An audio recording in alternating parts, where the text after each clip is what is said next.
నమస్తే, welcome to hit TV. నేను శ్వేత. ఈరోజు నాతో పాటు ప్రముఖ senior journalist and life coach Priya Chaudhary గారు ఉన్నారు. నమస్తే మ్యామ్. నమస్తే.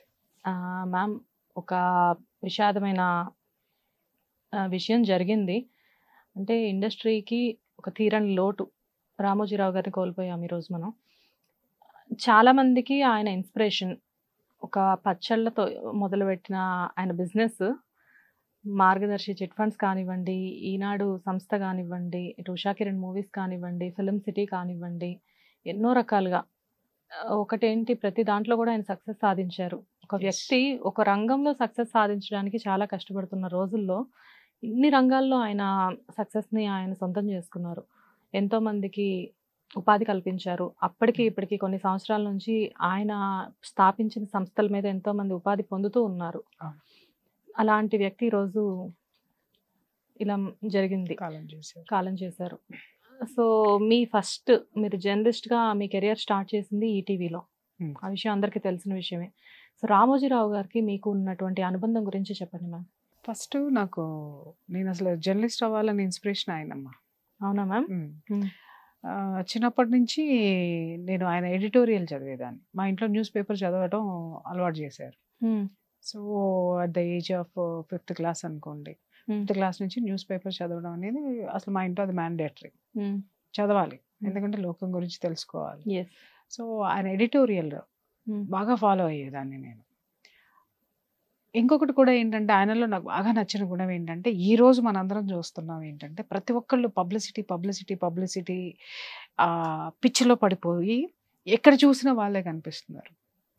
నేను నా చిన్నప్పటి నుంచి, నేను 5th క్లాస్లో ఉన్నప్పటి నుంచి ఈయన జీవితంలో ఎప్పుడైనా సరే కలవాలి, డెఫినెట్గా ఈయనతోటి నేను మాట్లాడాలి అని అనుకుంటూ ఉండేదాన్ని. చిన్నప్పుడు ఈయన దగ్గర ఆటోగ్రాఫ్ తీసుకోవాలి. ఇప్పుడు సెల్ఫీలు వచ్చినాయి, అప్పుడు ఆటోగ్రాఫ్ చిన్న వయసులోనే. ఎందుకు అంటే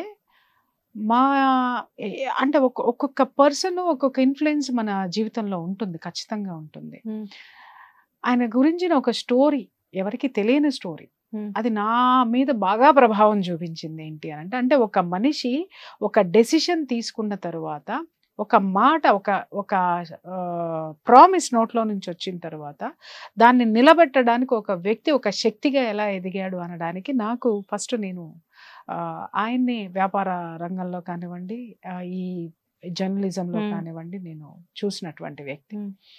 ఏంటి అని అంటే నేను విన్నటువంటి స్టోరీ ఏంటి అంటే, ఆయన డాల్ఫిన్స్ హోటల్స్ స్టార్ట్ చేశారు. ఫస్ట్ ఆయన వ్యాపారం పెట్టడానికి పార్ట్నర్స్ వాళ్ళు ఉన్నారు. ఈయన తరపు నుంచి కూడా ఎంతో కొంత పెట్టాల్సినటువంటి ఇది వచ్చింది. ఏదో ఇట్లాగే ఒక బిజినెస్ పెట్టడానికి అని చెప్పేసి అని ఊర్లో ఉన్నటువంటి పొలం అమ్మడానికి ఆయన అక్కడికి వెళ్ళాడు. ఊరు వెళ్ళి ఆ పొలం అమ్మేసేసి ఆ డబ్బులు పెట్టుబడి పెట్టాలి అని చెప్పేసి అని అంటే ఆ ఊర్లో ఉన్నటువంటి వాళ్ళందరూ అబ్జెక్ట్ చేశారు. ఉన్న ఈ కొంచెం పొలాన్ని, ఎందుకంటే ఇదివరకు ఆస్తులు అమ్మనిచ్చే వాళ్ళు కాదమ్మా, వ్యాపారాలు పెట్టనిచ్చేవాళ్ళు. ఎందుకంటే వ్యాపారం మీద ఎవరికి కూడా అంత నమ్మకం ఉండేది కాదు. అరే ఉన్న చోట ఉండాలి, ఉన్న దాంట్లో తినాలి, దుప్పట ఎంత ఉంటే అంతే సర్దుకోవాలి, ఇలాంటివన్నీ ఉండేవి కదా. సర్దుకుపోవడం అనేటటువంటి తత్వం బాగా ఉండేది.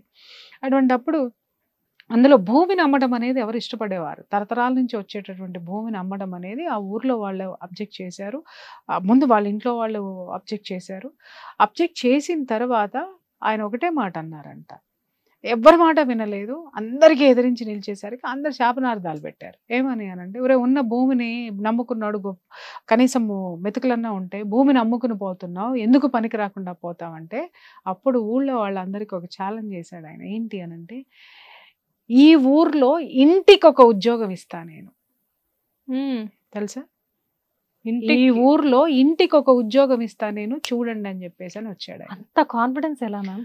రావడమే కాదు, ఆయన చేసి చూపించాడు. అది ఒకప్పుడు గవర్నమెంట్కి ప్యారలల్ గా ఆయన ఉద్యోగ అవకాశాలు కల్పించడం అనేది ఆయన చేసినటువంటి ఒక గొప్ప సిచ్యువేషన్ అన్నమాట.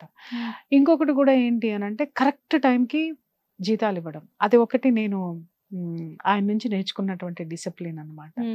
కరెక్ట్గా జీతాలు వస్తాయి. అందరి దాని మీద ₹1 తక్కువే ఉంటుంది వాళ్ళ దగ్గర జీతం, కానీ సాలరీస్ అనేది పర్ఫెక్ట్గా టైంకి అందుతాయి అక్కడ జీతాలు. రెండోది ఏంటి అని అంటే గవర్నమెంట్ ఆఫీస్లో కంటే కూడా ఎక్కడైనా సరే ఈనాడులో పనిచేశారన్నా లేదా ఈనాడు గ్రూప్స్లో పనిచేసి వచ్చారు అని అంటే కళ్ళకద్దుకుని ఆ ఎంప్లాయీని తీసుకుంటారు. ఎందుకంటే డిసిప్లిన్ ఉంటుంది, మంచి ట్రైనింగ్ ఉంటుంది, స్కిల్స్ ఉంటాయి ఆ వ్యక్తి దగ్గర.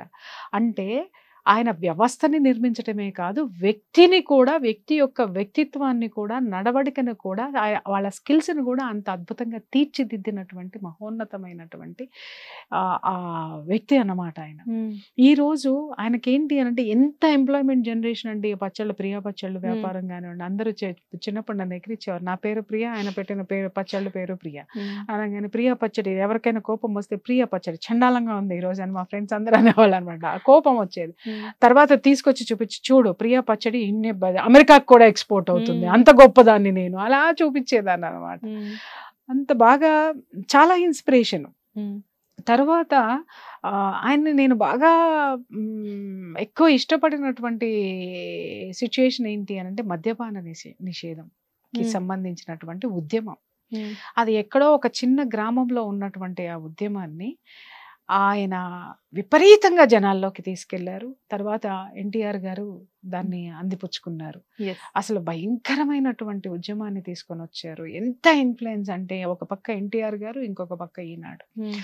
అసలు దాని మీద ఈనాడు వచ్చే దాని మీద కూడా మద్యపాన నిషేధం మీద కూడా పాటలు కూడా వచ్చినాయి. మధ్యలో ఈనాడైందిరా, ఈ గొడవేందిరా, ఈ గోలేందిరా, మద్యపాన నిషేధం ఏందిరా అని చెప్పేసి.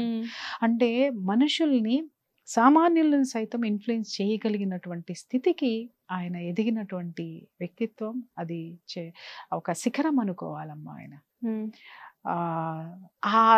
నేను అన్నట్టు, ఇందాక చెప్పినట్టు, ఇంటికి ఒక ఉద్యోగం ఇస్తానని చెప్పినటువంటి ఛాలెంజ్ని నిలబెట్టుకోవాలి అని అంటే, ఆ స్థితికి చేరుకోవాలంటే తమాషా కాదు, ఆషామాషి కాదు. ఒక వ్యక్తి ఒక వ్యవస్థగా ఎదిగి చూపించాడు. ఇవాళ నేను అందరికీ కూడా యువత అందరికీ చెప్తున్నాను, ఇవాళ మనము దేశం విడిచిపెట్టి వెళ్ళిపోతున్నాము. పేరెంట్స్ ఇక్కడ ఉండిపోతున్నారు. పేరెంట్స్ ఎట్లా అనాథల్లాగా ఉన్నారో, ఇక్కడ ఉన్నటువంటి మేధాశక్తి కానీ, సంపత్తు కానీ దేశం తరలి వెళ్ళిపోతుంటే కూడా నాకు నిజంగా బాధ అనిపిస్తుంది. వీళ్ళందరూ ఈ దేశంలో ఉండే కదమ్మా ఇంత గొప్ప వ్యక్తులుగా ఎదిగారు. నీ దేశంలో ఎన్ని వనరులు ఉన్నాయి, ఎంత ఇది ఉంది. అందరూ మాట్లాడతారు, లేదండి మనల్ని జనం బతకనివ్వరండి, లేకపోతే మనల్ని ఎదగనివ్వరండి అంటారు.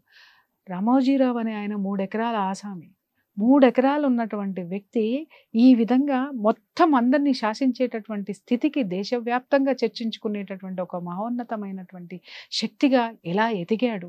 ఆ చరిత్రలో ఒకసారి తెలుసుకోండి. ఒక సామాన్యుడి నుంచి ఒక శక్తిగా ఎదిగాడు ఆయన. వ్యక్తి నుంచి వ్యవస్థని రూపొందించినటువంటి వ్యక్తి.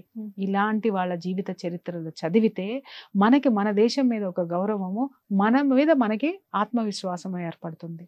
యువత తెలుసుకోవాల్సినటువంటి లెజెండ్స్లో ఈయన ఒకడమ్మా.